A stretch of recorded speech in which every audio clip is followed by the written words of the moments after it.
Definitely, if incidents which are not appropriate as per the parliamentary conventions, you are bound to have a feeling which is not happy. But having said that, sometimes in parliamentary democracy, it does happen. Parliaments are normally very noisy place. People make lots of issues which are very loud. Things do happen, but it should not get out of control.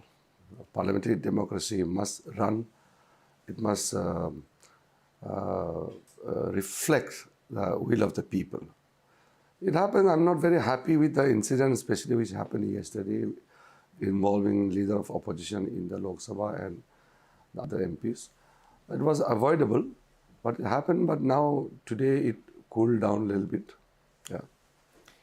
And surely, Mr. Rijiju, I agree, parliaments are very noisy places. Even in the Western world, we have seen a lot of places from Australia to New Zealand that sometimes things do get unruly. But surely it should not come to a stage where the leader of opposition is being booked by the local police in a case of fisticuffs and physical brawl. Surely it should not come to that. I agree with that. There are heated exchanges in words in the parliament. It's been there since 1952. I mean, it's nothing new. But when incident which leads to injury and police case, then it's very unfortunate. The police action, whatever is, being there, you have heard in the news, it's because the injury which led to 2 MPs admitted in a hospital. So when it becomes injury and admission in a hospital, then it becomes a police case. I have nothing much more to comment because police will look into the matter as per the rules and the laws. But it was avoidable. I mean, leader of opposition should not get into physical mode. You said that, I'm quoting you. You said that, leader of opposition seems to have taken his karate and kung fu lessons way too seriously, and he is getting physical with the member of parliament. Yes, see, martial arts, it's for physical defense. You learn martial art, normally it is said that it's for the act of self-defense. But I believe whatever games, sports, martial arts, it's for physical well-being. These are for your fitness, your fine-tuning of your body, not to hit somebody. Except for the sports. Those who play sports, they hit each other to score the points. But Rahul Gandhi coming to parliament with T-shirts and then pushing around an old, fragile MP, that is not mardangi. That is not, showing that you are, a good parliamentarian. Muscle power is not the symbol of a good parliamentarian. Brawn is not the brain in this case. But Mr. Rijiju, tell me, Mr. Gandhi denies all of that.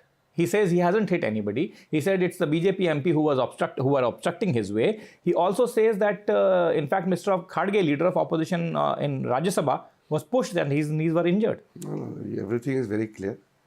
The BJP MPs were protesting there in the Makkar main gate, where Rahul Gandhi and his MPs were protesting for last 1 week. So BJP MPs also started protesting there. That is one of the entry gates. But Rahul Gandhi forcefully broke through. He pushed around. But our MPs did not retaliate. That's what I was saying yesterday also in the parliament, that BJP MPs were also there in large numbers and quite physical, presence there, which could be intimidating. But BJP MPs were very careful. Nobody got into physical, nobody tried to use the force. And we did not use our numbers for physical advantage. Physical advantage is something which you can't consider in parliamentary democracy. Physical numbers is for voting, it's for running the house. Democracy runs with numbers. It's a representation of the people. So it's with the numbers you pass the bills, you run the government, not to hit the opponents. But somehow Rahul Gandhi, I don't know, I never thought Rahul Gandhi will get into physical mode like that. He started pushing around, and two of our aged MPs got injured. Very sad. But then, Mr. Rijiju, inquiry should be on both the sides of allegations, right? Yes. Inquiry should also be on the fact that Mr. Khadge says his knees are injured. No, he's not injured. He said his knee had a problem. How can you hit Khadge, such an old, respected man? Let us not get into the 2-2 thing. Two MPs got admitted. They can't hit themselves, no? Somebody pushed them. So that is, Rahul Gandhi pushed them. That's very clear. So no need to really get into the blame game.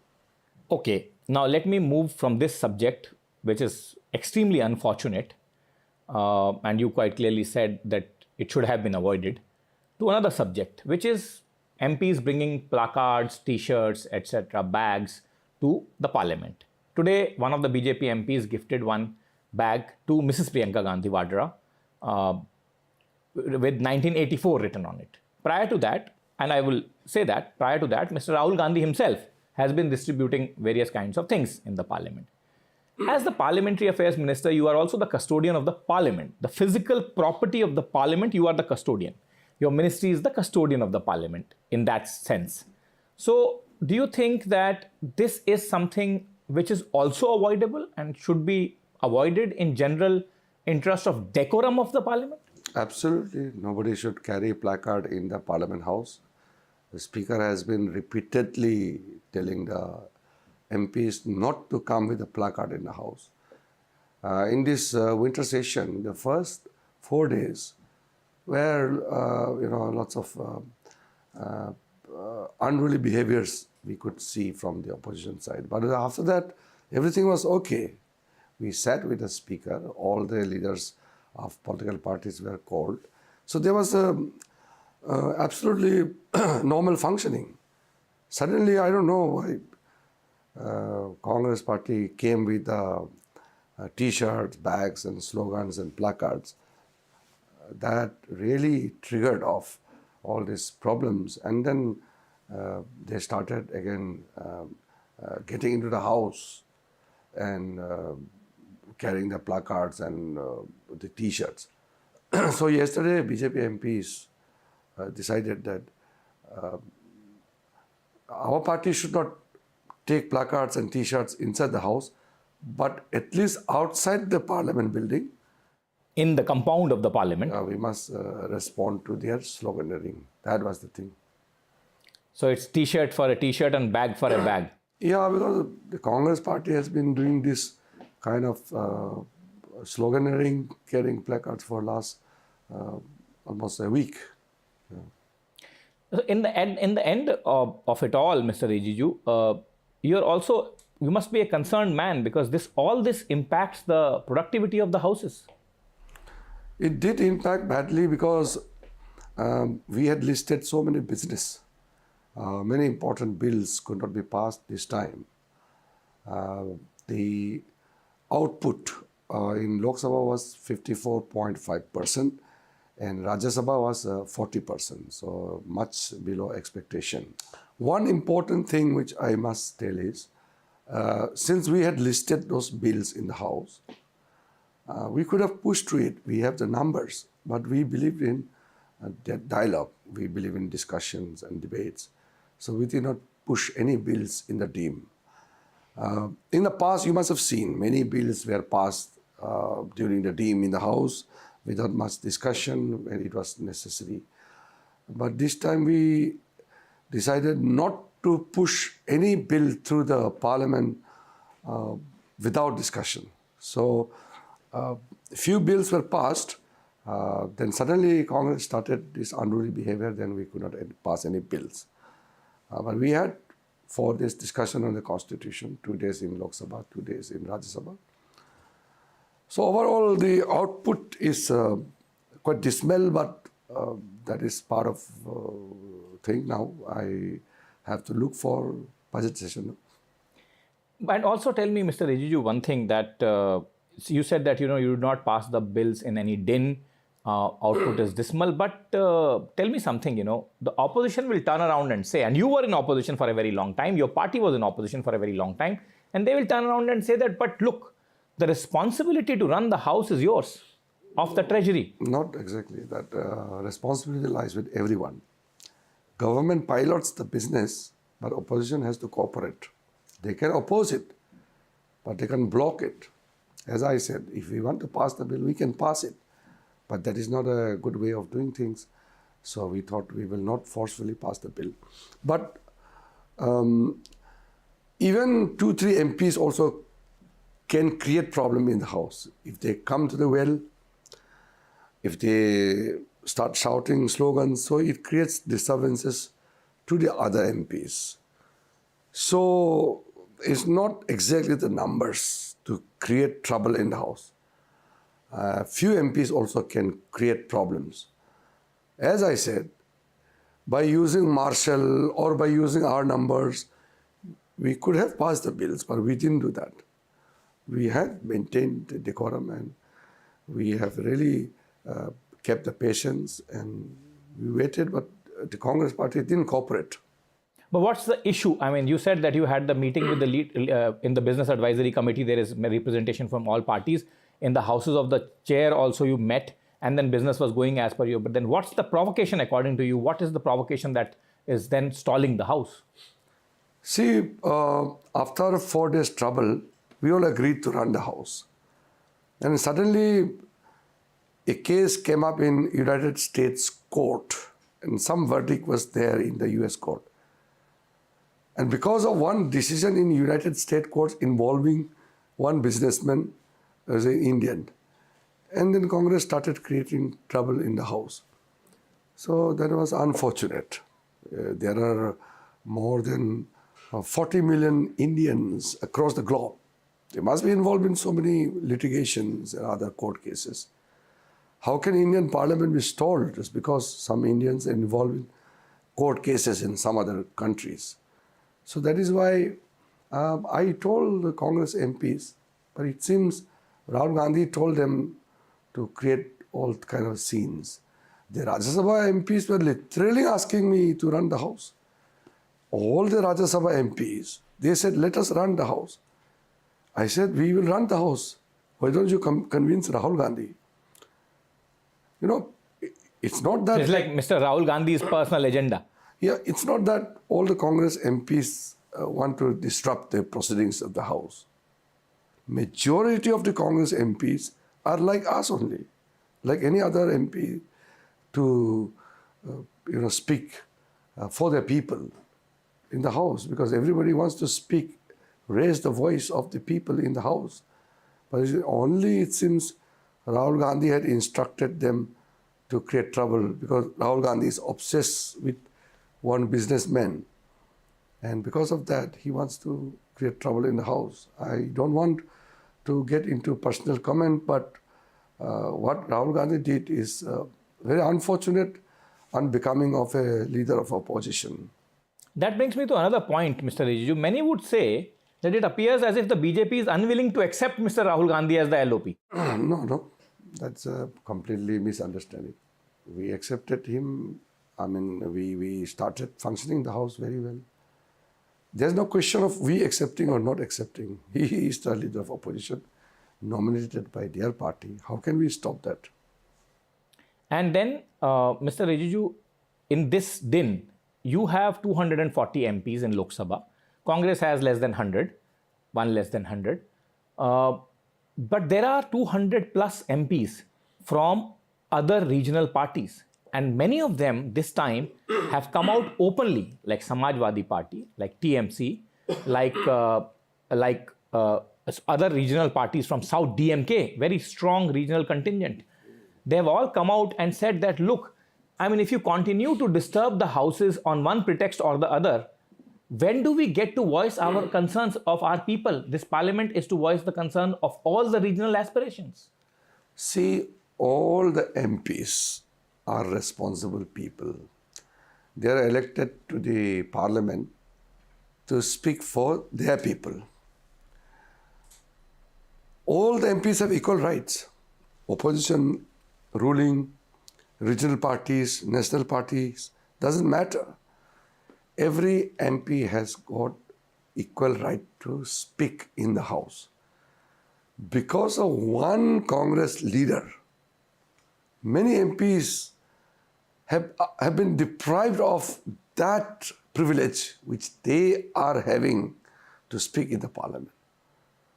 That is why I told the Congress MPs, please tell your leader, Sri Rahul Gandhi, not to be too obsessive with one businessman and then create problem, thereby preventing other MPs from speaking in the House. Government, if desires to pass the bill, will be in a position to do it by sheer number. But that is not a good practice. So I feel Congress party should put together all their minds. They should tell their leader, Sri Rahul Gandhi, not to create trouble for them also and to other MPs also. Let us run the House. You want to make points on the floor of the House. Who stops you? You can speak. And in the Constitution debate, which was quite a landmark debate on the adoption of our Constitution, we saw that every party MP did forcefully put forward their views. Most of the MPs made very good interventions. Prime Minister Modi ji had given a very good conclusion to the debate on the 70, 50 years of the adoption of the Constitution of India. Things were going very well. In fact, due to this debate on the Constitution, the Parliament is enriched. Parliament got lots of good suggestions and observations from the MPs. That is how the parliamentary democracy gets its entitled, like being a best system in the world. But just because of one leader or one incident, all other good things are overshadowed. That is unfortunate. I think I will also request other MPs also, if everybody puts pressure to Congress party and Rahul Gandhi, good sense must prevail. I think it should. And Mr. Rijiju, during the debate also, one part of Home Minister Amit Shah's speech has been taken out and great offense has been made out of that. In fact, some privilege motions have been moved against Mr. Amit Shah.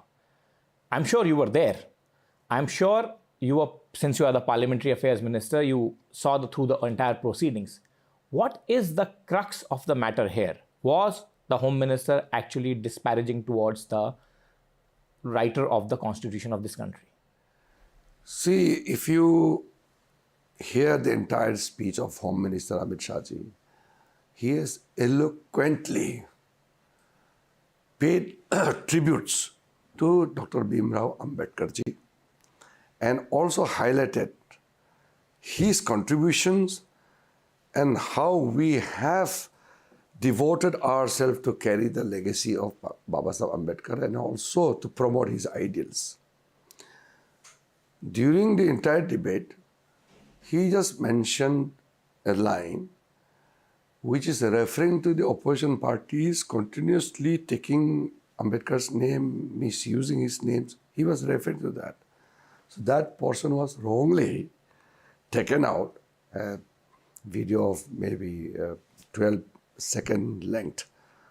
And that video was circulated and they wanted to create problem because in the debate, it was very clear the Congress party had continuously insulted Ambedkar ji and they never paid any respect to him even after his demise, even denying him the Bharat Ratna.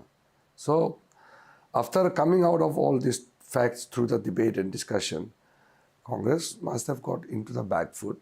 So they desperately tried to mislead the nation by taking out a small clip of Home Minister's speech. That was unfortunate. But anyway, the privilege notice has been served. And similarly, a privilege notice, or rather notice to remove the vice president from his chair, was also served, which was also history making, and it has been now dismissed by I was very surprised. In the Rajya Sabha, there are very senior members in the Congress party. How could they make such frivolous mistakes, 4 points I want to mention. First of all, the notice to remove the vice president must accompany a resolution of the House. The resolution was never moved, so the notice itself did not accompany a resolution. Secondly, notice must be served 14 days prior to that, so that was not done. Thirdly, the notice itself is not addressed to anybody. It was just written in a plain paper. You don't do that in a parliamentary system. And then finally, even the name of vice president was wrong. They were serving a notice, and the name itself they mentioned was wrong. The spelling of the Honorable Vice President was mentioned and written in a wrong manner. How can they do that? Not even one count, the notice was valid. Mr. Rijiju, before I let you go, my final question to you is the fact that, look, what has happened is unfortunate.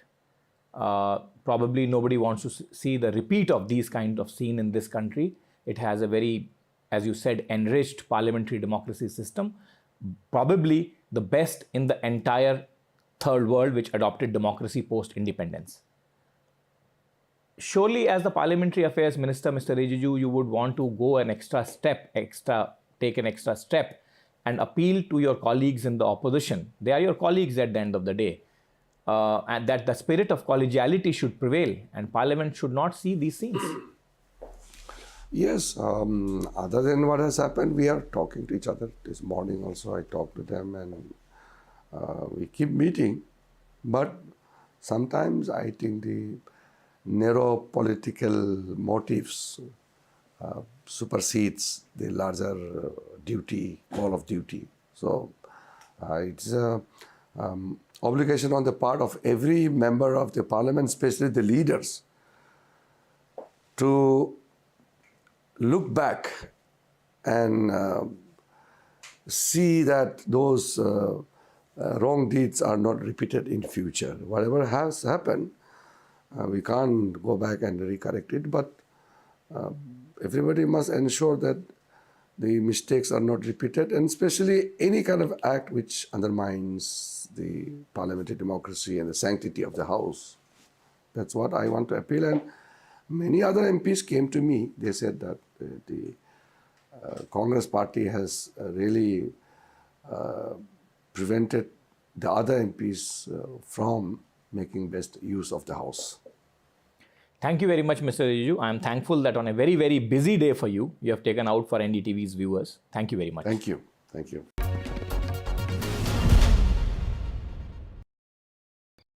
NDTV shines with 38 prestigious wins at the News Television Awards 2024. Powerful journalism to cutting-edge digital innovation, production excellence to regional leadership, NDTV sets the benchmark. 38 awards, each a testament to your trust in NDTV. NDTV stands for trust. NDTV proudly upholds its legacy of trust and credibility. According to the prestigious Reuters Institute's Digital News Report 2024, NDTV is the top-most news platform in the country. Number 1 in both online and offline reach in India. Beating all its competition, NDTV stands for trust. New day, new show, a new experience. Start your day with the news, not views. We bring you stories that matter and impact your lives. News that informs and keeps you ahead. from Maximum City, Mumbai, to the seat of governance, Delhi. NDTV brings to you the best breakfast show. The breakfast show only on NDTV 24/7 every morning at 8 a.m. Welcome to the NDTV Indian of the Year 2024 ceremony.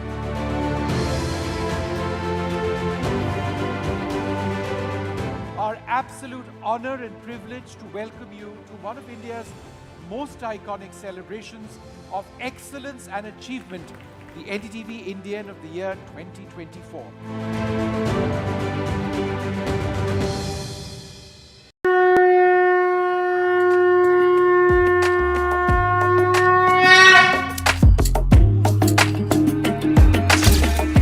Mahakumbh, the festival of faith, the world's biggest spiritual festival, the divine dip at the spiritual Sangam, a sacred confluence of faith, culture and heritage. NDTV's mega coverage of the Mega Fest. NDTV at Mahakumbh 2025.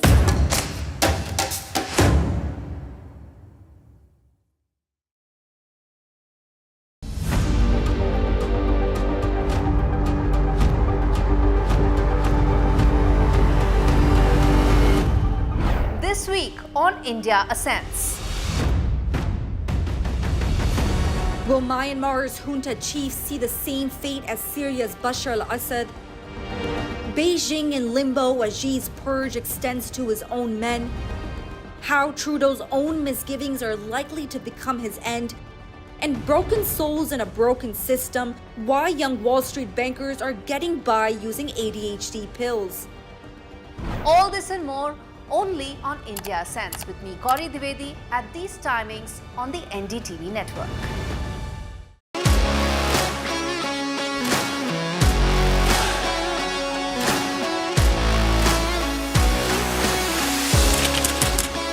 We are able to maintain the democratic fabric and the democratic system. I want to do something that can make a difference. लगातार जनता की आवाज को सरकार तक पहुंचाने का काम मैं करता हूं. I was a student up until very recently. I really want to work and do something for my people because they have given me this opportunity. They have elected me. सोचा नहीं था कि राज्यसभा सांसद बनूंगी.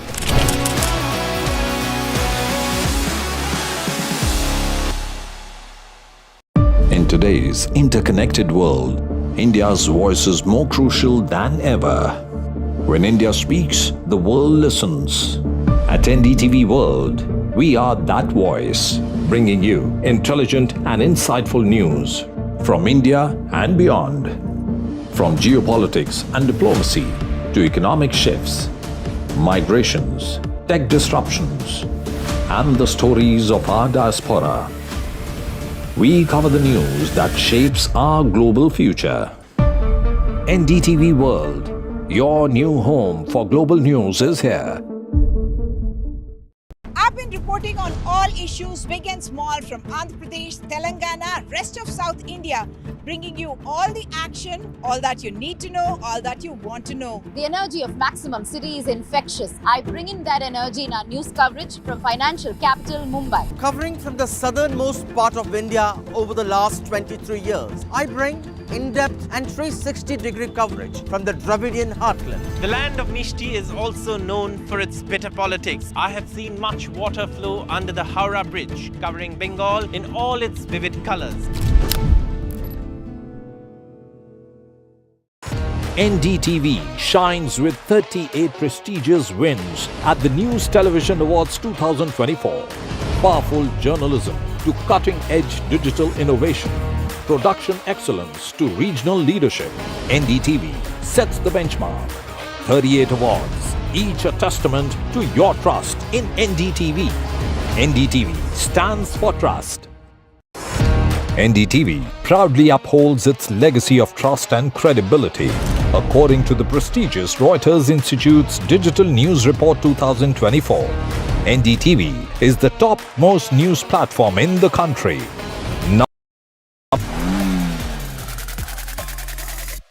Good afternoon, ladies and gentlemen. Welcome to the first ever NDTV Auto Conclave.